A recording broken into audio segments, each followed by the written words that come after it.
Hello दोस्तों, कैसे हो आप सब लोग। दोस्तों, आपका मैं अपने चैनल नूर देसी ब्लॉग में बहुत बहुत स्वागत करती हूँ। और आज की वीडियो मेरी मंथली बजट पर है कि मेरे घर का मंथली बजट कितना आता है। तो चलिए हम देखते हैं। मंथली बजट हमारे 25,000 से, मतलब 25,000 हस्बैंड की सैलरी है, तो उसी हिसाब से फिर बजट बनता है। तो फिर सबसे पहले हम बात कर लेते हैं अपने फिक्स्ड खर्चों की। ये वो खर्चे हैं जो हमारे महीने के आने ही आने हैं, जो हमने देने हैं और इनमें कोई भी कटौती नहीं होती है। इसलिए सबसे पहले हम अपने खर्चे की बात करते हैं। सबसे पहले आता है हमारा ईएमआई। ईएमआई मतलब हमारे घर का होम लोन। क्योंकि ये घर हमने लोन पर लिया है, इसलिए हमारी ईएमआई आती है महीने की 9,000 रुपये। और ये हर महीने कटना ही कटना है। अगर नहीं कटते हैं तो फिर हमें ब्याज भी लगता है और जो इसका जुर्माना होता है वो अलग से लगता है। तो इसलिए ये हमारा 9,000 रुपये मंथली है, ये हमें देना ही देना है किसी भी हालत में। तो फिर दूसरा हमारा फिक्स्ड खर्चे में आता है हमारा बिजली का बिल। बिजली का बिल दोस्तों ये हमारा 1,000 रुपये महीने आता है। वैसे तो बिल हमारा 2 महीने में आता है, मगर ये फिर 2 महीने का 2,000 हो गया, इसलिए ये हमने 1,000 रुपये महीने का लगाया है। तो फिर उसके बाद आता है बच्चों की स्कूल फीस।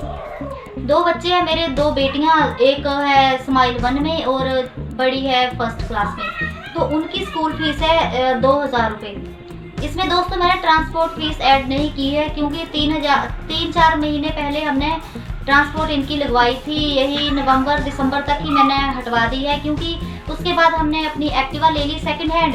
तो फिर एक्टिवा मैंने पहले सीख ली, पहले नहीं आती थी। तो फिर एक्टिवा सीखने के बाद तो फिर हस्बैंड सुबह इनको बच्चों को स्कूल छोड़ के आते हैं और फिर दोपहर में दोनों को मैं एक साथ ले आती हूँ। तो यहाँ पे मेरी स्कूल फीस तो हम देते ही हैं, मगर ट्रांसपोर्ट फीस नहीं देती हैं, इसलिए वो मेरा खर्चा इधर बच जाता है। क्योंकि तेल तो कम लगता है एक्टिवा में, तो इसलिए ट्रांसपोर्ट का उनका ऐसा होता है कि उनको लेनी ही लेनी है, चाहे कोई छुट्टियाँ पड़ गई जून की, तो फिर वो नहीं काटते हैं स्कूल वाले, वो हमको देनी ही देनी होती है।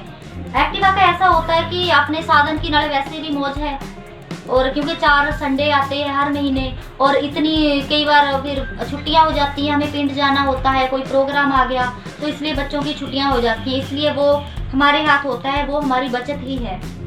तो इसके बाद आती है, मेरे घर में गाड़ियां हैं 2, मतलब एक मोटरसाइकिल है और एक्टिवा है। तो उनका पेट्रोल और सर्विस का खर्चा दोनों का आता है 1,500 रुपये। तो ये हो गया हमारा एक और फिक्स्ड खर्चा। तो फिर उसके बाद हमारा राशन का हमारा फिक्स नहीं है। अगर राशन हमारा ख़त्म हो जाता है जब तब हम ले आते हैं, क्योंकि इधर दुकानें तो नज़दीक में दुकानें हैं, इसलिए सामान कुछ ख़त्म हो जाता है तो ले आते हैं। फिक्स नहीं है कि इकट्ठा ही हम 3-4 हज़ार का उठा लाएं, वैसा नहीं है। इसलिए 2,000 हमारा हो जाता है, इसके ऊपर नीचे हो जाता है, ऊपर नहीं जाता, नीचे ही रहता है।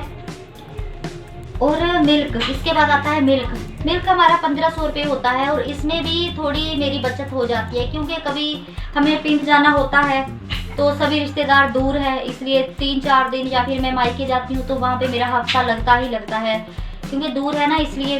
तो कई बार दूध की वहाँ पे कटौती हो जाती है, तो फिर उतने दिन हमारा दूध नहीं आता, तो फिर वो पैसे हमारे बच जाते हैं। तो आता है वो कभी 1100, 1200, 1300 ऐसे।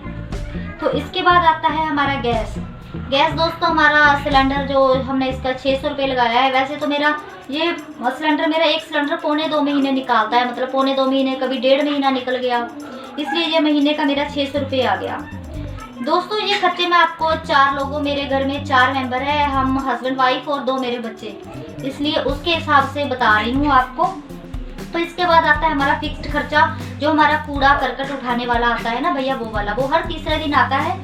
तो उसका 100 रुपया मंथली वो लेता है, अपना 100 रुपया कूड़ा उठाने का हर महीने। तो ये तो हो गए हमारे दोस्तों फिक्स्ड खर्चे। तो अब आते हैं हम अपने दूसरी तरफ, जो होते हैं हमारे सब्जियां होगी और फल हो गए। क्योंकि शहर में रहते हैं तो इधर शहर में ना हमारी हर चीज़ मूल्य की ही आती है। यहाँ पे अगर इतनी से भी लो, वो हमें पैसों की ही लेनी पड़ती है। तो फिर क्योंकि अगर पिंड में रहते, गांव में रहते, तो वहाँ सब्जी वगैरह कुछ जैसे आलू प्याज हुए, जैसे कुछ अपने घर में हम उगा लेते हैं। इधर ऐसा नहीं होता, तो इसलिए सब्जियों और फल का मेरा 3,000 रुपये मंथली आता ही आता है। क्योंकि कभी दूसरे तीसरे दिन फल लेने होते हैं, सब्जियां लेनी होती हैं, तो ये तो उसके बाद आता है हमारा मेडिसिन का खर्चा, क्योंकि कभी बच्चे बीमार हो जाते हैं, कभी फिर मैं, कभी हस्बैंड, तो फिर ऐसे मेडिसिन का खर्चा हमारा 500 रुपये रखो महीने का, कि पर ये फिक्स नहीं है, कभी नहीं भी होते हैं बच्चे बीमार, कभी ऐसे भी चला जाता है महीना, पर ये 500 रुपये इसका है ही है। तो इसके बाद आती है हमारी शॉपिंग में जैसे हमारे कपड़े हो गए, हमारे जूते हो गए, बच्चों के चाहिए होते हैं, क्योंकि बच्चे हैं फिर बढ़ते रहते हैं, तो इसलिए उनके कपड़े छोटे होते हैं, तो फिर शॉपिंग का हमारा फिक्स्ड नहीं होता है। अगर कोई शादी होगी, रिश्तेदार में जाना पड़ा, तो वहाँ फिक्स्ड हो जाता है, ज़्यादा खर्चा हो जाता है, 2-3 हज़ार में निकल जाता है। तो फिर अगर कोई शादी ब्याह नहीं आया तो फिर नहीं, खर्चा वहाँ पे नहीं होता है। तो कभी कभी यहाँ हमारी बचत हो जाती है, मतलब हर महीने नहीं इसको कह सकते, मतलब जैसे 3-4 महीने भी हो जाते हैं, कभी 2-3 महीने ऐसे हो जाते हैं। तो इसके बाद हमारे अदर्स खर्चे होते हैं, जो जैसे कोई रिपेयर हो गई, कोई हमारा समर्सिबल है बाहर, हमारी मोटर बड़ी है, कभी वो खराब हो गई, तो इसके लिए जो हमारे किचन का कभी नल वो ख़राब हो गया, बाथरूम का कोई नल वो ख़राब हो गया, ऐसे कोई स्विच ख़राब हो गया, कोई पंखा ख़राब हो गया, लाइट ख़राब हो गई, इसलिए चलो लाइट वगैरह को तो बल्ब बाहर से आएगा तो ये भी पैसों का ही आएगा ना तो इसलिए जो नल वगैरह होता है तो उनको लिए हम प्लम्बर को बुलाते हैं।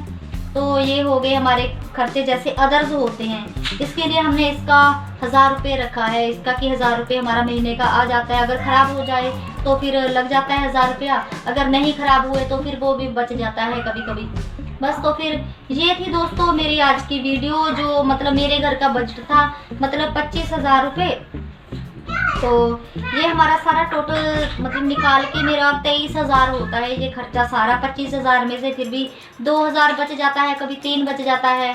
अगर कोई ज़्यादा बीमार हो गया तो फिर इसके लिए वहाँ पे ज़्यादा खर्चे हो जाते हैं, तो इसलिए हमारा 2-2.5 हज़ार इधर बचता है। तो ये हमारी बचत हो जाती है, क्योंकि अगर हम थोड़ा थोड़ा ही बचत करेंगे तभी फिर आगे फिर कुछ सेव कर सकेंगे, क्योंकि अभी बच्चे भी छोटे हैं, इसलिए क्योंकि बच्चे बढ़ेंगे तो उनके खर्चे बढ़ेंगे, स्कूलों की फीस बढ़ेगी, पता ही है आप सबको कि कैसे खर्चे होते हैं।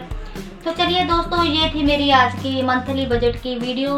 उम्मीद करती हूँ कि आप सबको पसंद आएगी। अगर वीडियो पसंद आए तो प्लीज़ एक लाइक कर दें और चैनल को सब्सक्राइब कर लें, क्योंकि आपका एक लाइक हमें बहुत ज़्यादा उत्साह देता है। तो इसलिए अब मैं इस वीडियो को यहीं पर ख़त्म करूँगी, तो एक और नई वीडियो के साथ आपसे फिर मिलूँगी। तब तक के लिए take care and thank you.